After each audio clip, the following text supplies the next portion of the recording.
Halo sahabat-sahabat pemerhati channel Wartawan Injil.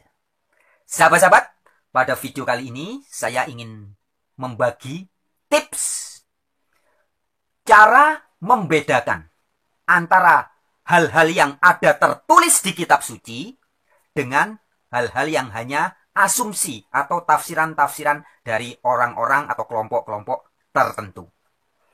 Ya, sekali lagi yang akan kita bahas adalah membedakan hal-hal yang ada tertulis di kitab suci dengan hal-hal yang merupakan asumsi atau dugaan atau ide atau gagasan dari pembaca atau dari kelompok orang-orang tertentu.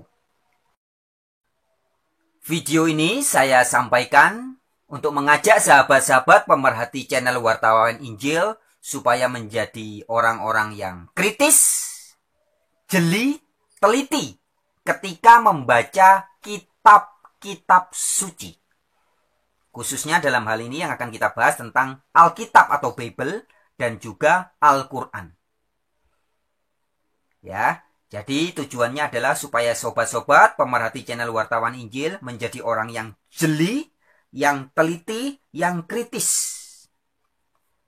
Sehingga tidak gampang terombang-ambing oleh kata orang, kata pendeta, kata ustadz, tidak. Ya, tetapi betul-betul bisa memahami sendiri pesan-pesan yang ada tertulis dalam kitab suci. Mana yang betul-betul ada tertulis dan mana yang asumsi atau tafsiran belaka. Nah, salah satu syarat untuk menjadi kritis, jeli, dan bisa mendapat pesan-pesan kebenaran yang tepat ketika membaca teks-teks kitab suci, syarat utamanya adalah harus memiliki hati yang jujur. Jujur di hadapan Allah dan di hadapan diri sendiri. Itu dulu. Kalau mau jujur terhadap diri sendiri, jujur terhadap Allah, maka nanti bisa jujur terhadap orang lain.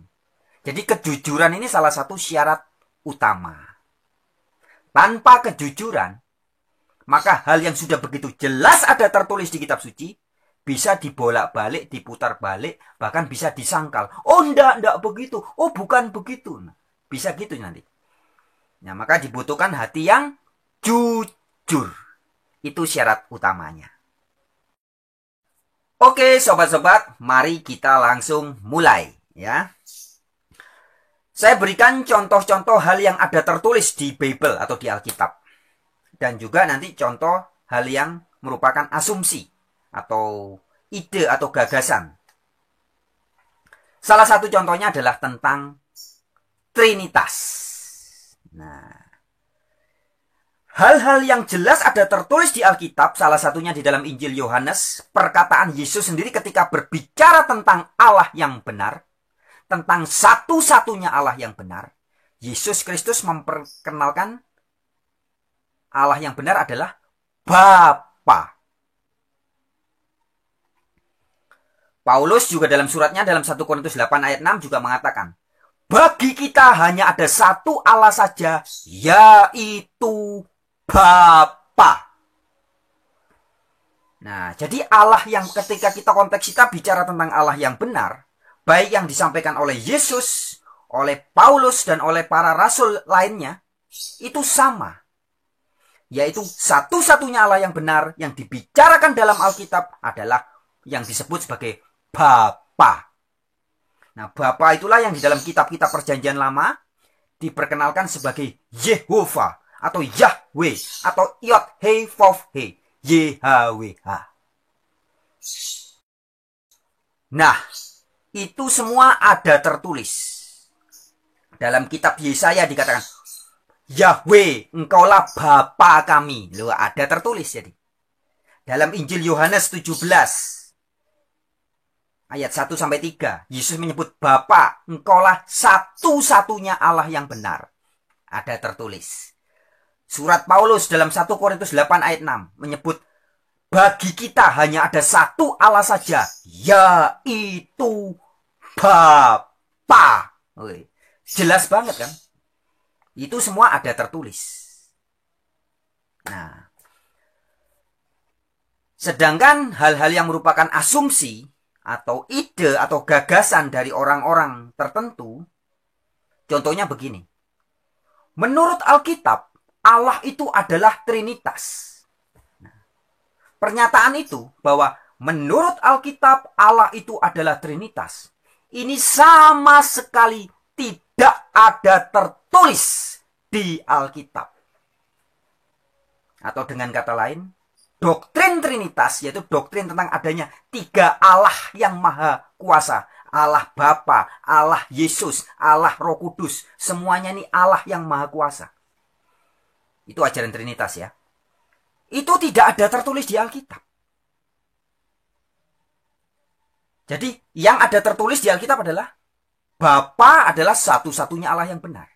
Sedangkan yang jadi asumsi banyak pendeta atau banyak guru-guru yang mengaku Kristen, orang-orang gereja mengatakan bahwa Allah yang benar menurut Alkitab adalah Trinitas. Nah, jadi sahabat-sahabat bisa membedakan ya. Mana yang ada tertulis dan mana yang hanya asumsi. Kemudian contoh kedua. Beredar berita juga bahwa Pauluslah yang mengajarkan Trinitas. Nah, maka saya sering tantang kepada orang-orang yang mengatakan bahwa Pauluslah yang mengajarkan Trinitas. Saya tantang orang-orang itu untuk membuktikan. Mana buktinya di Alkitab? Di surat Paulus yang mana? Pasal berapa? Ayat berapa? Paulus mengatakan bahwa Allah yang benar adalah Trinitas. Di mana? Tidak ada. Ya. Jadi tidak ada tulisan Paulus. Tidak ada tertulis Paulus mengajarkan Trinitas. Tapi yang ada adalah asumsi dari orang-orang yang menuduh Paulus mengajarkan Trinitas. Jadi beda ya antara ada tertulis dengan asumsi. Kemudian sahabat-sahabat sebagai contoh lain. Ini hanya sekedar contoh saja ya. Beberapa minggu belakangan ini sempat heboh di sosial media. Pernyataan Bung Ade Armando ya. Dosen Ade Armando itu. Ketika dia mengatakan bahwa menurut Al-Quran. Jadi di dalam Al-Quran tidak ada perintah sholat 5 waktu. Itu pernyataan Bung Ade Armando. Dan kemudian geger. Banyak orang marah. Banyak orang mencaci maki Ade Armando, menuduh Ade Armando macam-macam. Hanya gara-gara Ade Armando mengatakan bahwa di dalam Al-Quran tidak ada tertulis tentang perintah sholat 5 waktu. Nah, sahabat-sahabatku, ini sebuah pembelajaran, sebuah fenomena yang bagus sebenarnya ya. Kita melihat bagaimana masyarakat dan banyak orang menyikapi hal ini. Sebenarnya kan gampang sahabat-sahabatku. Ketika Ade Armando mengatakan bahwa di dalam Al-Quran tidak ada perintah sholat 5 waktu. Sebenarnya bagi kita siapapun Anda dan saya. Ini kan gampang. Mau membuktikan apakah perkataan Ade Armando ini hoax atau kebenaran. Gampang sekali kita membuktikannya. Mengapa gampang? Karena kitab suci Al-Quran itu ada di mana-mana. Anda dan saya bisa beli, bisa baca dengan mata kepala kita sendiri. Kita bisa cek sendiri. Kitab suci Al-Quran tidak disembunyikan misalkan di Arab sana, di museum. Tidak. Tapi ada di mana-mana. Sehingga ketika dalam kasus ini Ade Armando mengatakan bahwa di dalam Al-Quran tidak ada tertulis perintah sholat 5 waktu. Kita bisa cek sendiri. Kita cari sendiri. Kita buka dengan tangan kita. Dengan jari-jari kita. Kita baca dengan mata kepala kita sendiri ayat-ayat Al-Quran. Nanti Anda dan saya akan tahu. Benar enggak di dalam Al-Quran tidak ada perintah itu? Kan gampang sekali. Enggak usah marah-marah dulu, menghujat, mencaci maki. Dicek sendiri, buktikan. Kalau benar di Al-Quran ada perintah sholat 5 waktu, berarti Ade Armando bohong.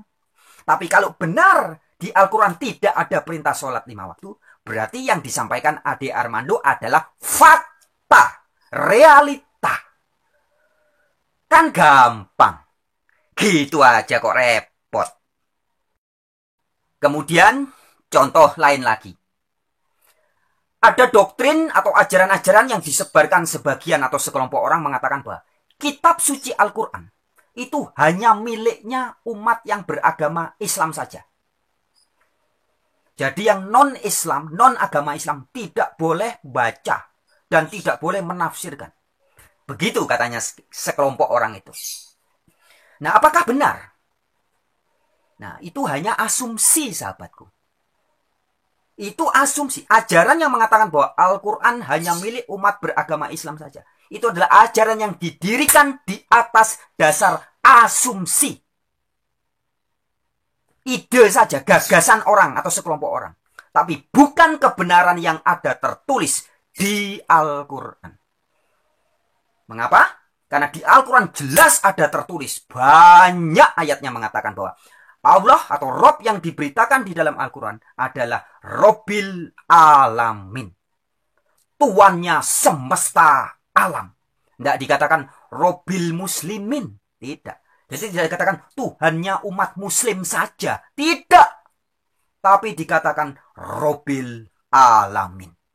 Tuhannya semua semesta alam.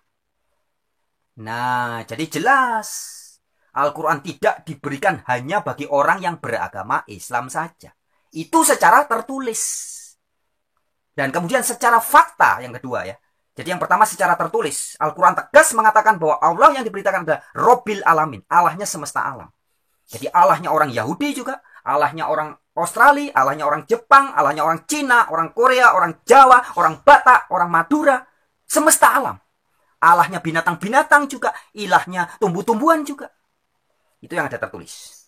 Kemudian yang kedua. Fakta dan realitanya. Kitab suci Al-Quran yang dicetak menjadi buku. Itu disebar di toko buku. Di banyak di seluruh dunia. Dan tidak ada tulisan. Kitab ini hanya boleh dibaca orang yang beragama Islam saja. Tidak ada. Buktinya saya bisa beli. Saya bisa dikasih. Dan siapapun orang mau beragama Hindu, Buddha, Konghucu, Kristen, Katolik, semua juga bisa membaca kitab suci Al-Quran. Nah, kalau seandainya betul bahwa Al-Quran itu hanya khusus umat Islam saja, maka ketika ada umat lain yang, misalkan ada orang Konghucu membaca Al-Quran, langsung buas, mati dia. Kenapa? Ya karena Al-Quran hanya bagi Islam saja. Harusnya kan begitu. Ada orang Hindu baca Al-Quran, bias, mati dia. Kenapa? Loh ya karena nggak bisa. Yang boleh hanya umat Islam. Nah, itu baru benar. Tapi faktanya kan tidak. Faktanya siapapun kita, agama apapun, suku bangsa apapun, ras apapun, bisa membaca Al-Quran. Berarti Al-Quran tidak hanya bagi orang yang beragama Islam. Itu yang benar. Ya. Itu contoh-contoh sahabatku. Mana yang ada tertulis dan mana yang asumsi atau ide atau gagasan belaka. Saya tambah satu contoh lagi deh. Misalkan ya tentang doktrin atau ajaran atau ide atau gagasan yang disebarkan oleh sebagian orang mengatakan anak yang akan dikorbankan oleh Ibrahim itu namanya Ismail. Nah, padahal hal itu tidak ada tertulis di Al-Quran. Di Al-Quran tidak menyebutkan nama siapa anak yang akan dikorbankan oleh Ibrahim. Tapi oleh sebagian orang diasumsikan, dianggap, ditafsirkan bahwa namanya Ismail. Nah, nama Ismail ini tidak ada tertulis. Beda dengan kitab Taurat atau Bible ya. Di dalam Bible atau kitab Taurat jelas tertulis nama anak yang akan dikorbankan oleh Abraham adalah Ishak. Nah, jadi sahabat-sahabatku, perbincangan ini saya hanya ingin mengajak sahabat-sahabat kebuka betul pikirannya. Jeli, teliti, cerdas, smart, dan jujur. Ketika mau membaca teks-teks kitab suci. Bisa membedakan dengan benar mana yang ada tertulis dan mana yang hanya asumsi atau ide atau gagasan atau tafsiran dari golongan-golongan tertentu. Ya sahabat-sahabatku, saya pikir video ini cukup sekian. Video ini hanya ingin mengajak, sekali lagi, mengajak sahabat-sahabat pemerhati channel Wartawan Injil khususnya, supaya ketika membaca kitab-kitab suci, bacalah dengan teliti, dan harus bisa membedakan mana yang ada tertulis, yang betul-betul tekstual tertulis, dan mana yang menjadi ide atau gagasan atau asumsi atau tafsiran dari sebagian golongan orang. Mengapa ini penting? Karena penting sekali. Kalau orang tidak bisa membedakan antara yang ada tertulis dengan yang hanya asumsi, maka sering sekali terjadi fitnah, perdebatan, konflik yang tidak berkesudahan.